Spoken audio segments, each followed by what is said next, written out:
పరిస్థితుల్లో దేన్నో ఒక దాన్ని ఆధారంగా వెతుక్కునేటటువంటి దశలో ఈ స్వాములు, ముఖ్యంగా స్వాములు, దొంగ స్వాములు, ఏ మాత్రం స్వచ్ఛత లేనటువంటి వాళ్ళు, నిజాయితీ లేనటువంటి వాళ్ళు, అసలు హిందూ ధర్మం గురించి కనీసం మాత్రం తెలియనటువంటి వాళ్ళు.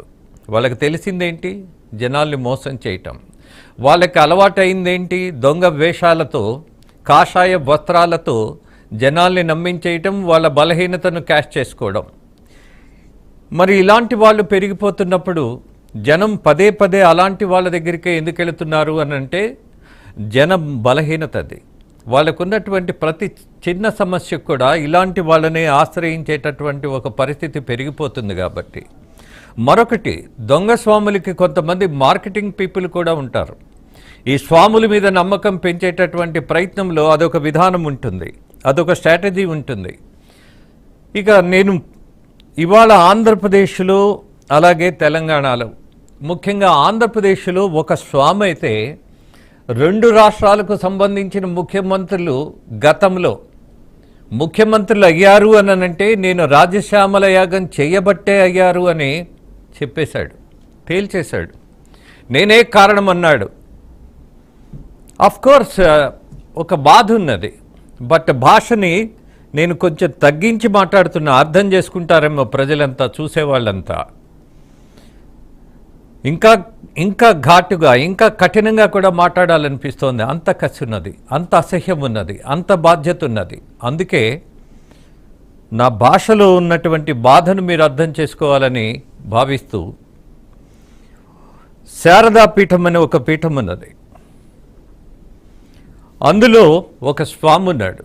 ఆయన చెప్పి ప్రచారం ఏమని చేసుకున్నాడు?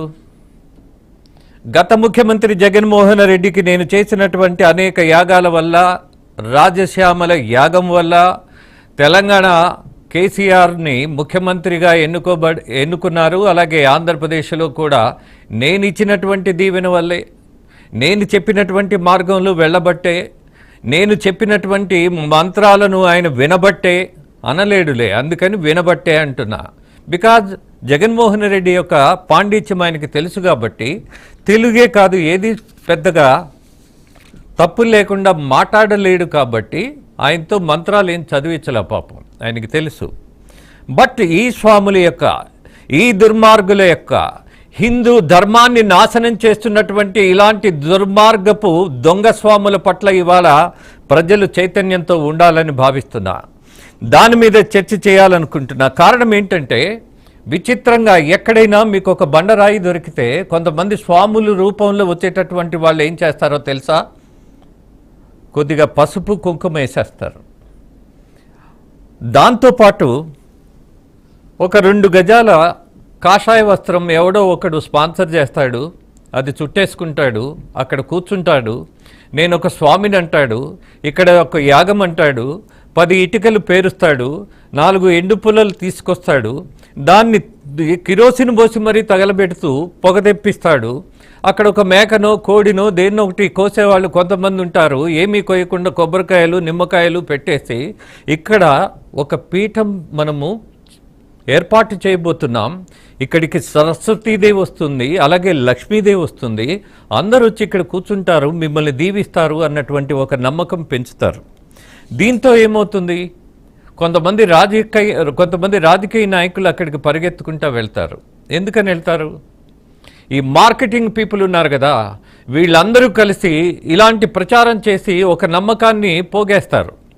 దానివల్ల రాజకీయ నాయకులకి మీకు మంత్రి పదవి వస్తుంది అని అంటే చాలు, అసలు బట్టలు ఇప్పేసుకొని బోర్ల కాళ్ళ మీద పడమన్నా పడేస్తారు. అలాగే వ్యాపారం చేసినప్పుడు నష్టపోయిన వాళ్ళకు కూడా ఇలాంటి నమ్మకాలు ఉంటాయి. ఎవడో ఒకడు వాడు స్వామట, ఏదో అవుతుందట, కాళ్ళ మీద పడితే ఏంటట, ఇలాంటి భావజాలంతో చాలామంది మోసపోతున్నటువంటి పరిస్థితి చూస్తున్నాం.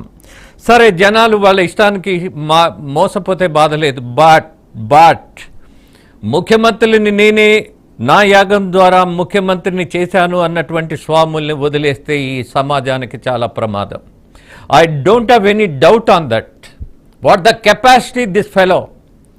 అంటే నువ్వు ఒక రాజశ్యామల యోగం చేస్తే ముఖ్యమంత్రి అయిపోతాడని నువ్వు తేల్చి చెప్పిన తర్వాత అరే లక్షల మంది కోట్ల మంది ఓట్లేసి జనాన్ని గెలిపిస్తే నాయకులుగా ఎన్నుకుంటే వాళ్ళకి పాలన చేయమని అధికారం ఇస్తే నువ్వు వచ్చి డిక్లేర్ చేసేదేంటి, నువ్వు చెప్పేదేంటి, నువ్వు చెప్పే ప్రచారం ఏంటి, నువ్వు సంపాదిస్తున్న డబ్బేంటి, నువ్వు చేస్తున్నటువంటి హవాలా ఏంటి, అసలు what the business you have. ప్రజలకు మ్యాండేట్ ఉంటుంది ఎన్నుకోవడానికి, కానీ మీలాంటి వాళ్ళు వచ్చి మంత్రులతోటి రాజకీయ నాయకులతోటి మీకేంటి పని? హిందూ సమాజాన్ని పునరుద్ధరించవలసిన వాళ్ళు గొప్పగా మీరు చెప్పుకుంటూ అసలు హిందూ మతానికి సంబంధించినటువంటి అనేక గ్రంథాల్లో తప్పు పోకుండా, ప్రాంప్టింగ్ లేకుండా, పక్కన ఎవడూ లేకుండా ప్రధానంగా ఈ స్వామి అయితే మీకు కనపడుతున్నటువంటి ఈ స్వామి ఉన్నాడే, ఒక్క పద్యం ఒక్క వాక్యం చెప్పమనండి. అట్ ద సేమ్ టైం నిజంగా మంత్రుల మీదో దొంగల మీదో మాఫియాల మీదో కాదు, వీళ్ళ మీద సిబిఐ వేయాలి. అసలు వీళ్ళు ఎక్కడి నుంచి పుట్టుకొచ్చారు, వీళ్ళ స్థితిగతులు ఏంటి, దీని మీద ఖచ్చితంగా ఒక పరిశోధన జరగాలంట. ఇలాంటి వాళ్ళ దగ్గర నా ముఖ్యమంత్రి, నేను ఎన్నుకున్నటువంటి ముఖ్యమంత్రి, నా ప్రజాప్రతినిధులు వెళ్ళి అలా కూర్చొని అసహ్యంగా అతను చెప్పేది వింటూ అరే దేశం పరువు తీస్తున్నారా మీరు అని చెప్పినా అర్థం కాకపోతే ఇలాంటి వాళ్ళు నాయకులు కాదు, అలాంటి వాళ్ళు ఉద్ధారకులు కాదు.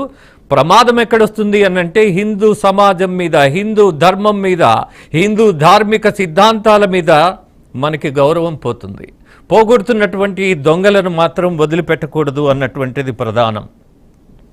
అలాగే ఒక పీఠాన్ని వాళ్ళు ఏర్పాటు చేసుకునేటటువంటి వాటిల్లో సింపుల్గా అదే టైంలో గంజాయికి బాగా అలవాటు పడ్డ వాళ్ళు ఏం చేస్తారంటే మేము శివభక్తులం అంటారు, అందుకే మేము గంజాయి తాగుతామంటారు. అలాంటి వాళ్ళు నలుగురు వచ్చేస్తారు, 10 మంది రౌడీ షీటర్లు వచ్చేస్తారు. ఈ మొత్తం ఒక బ్యాచ్ అంతా ఈ స్వామి పక్కన చేరుతారు. ఈ స్వామిని ప్రమోట్ చేసుకుంటూ వాళ్ళకి కావలసిన భూ కబ్జాలు కావచ్చు, మరే ఇతర నేర సంబంధమైనటువంటి వ్యవహారాలు కూడా నడిపే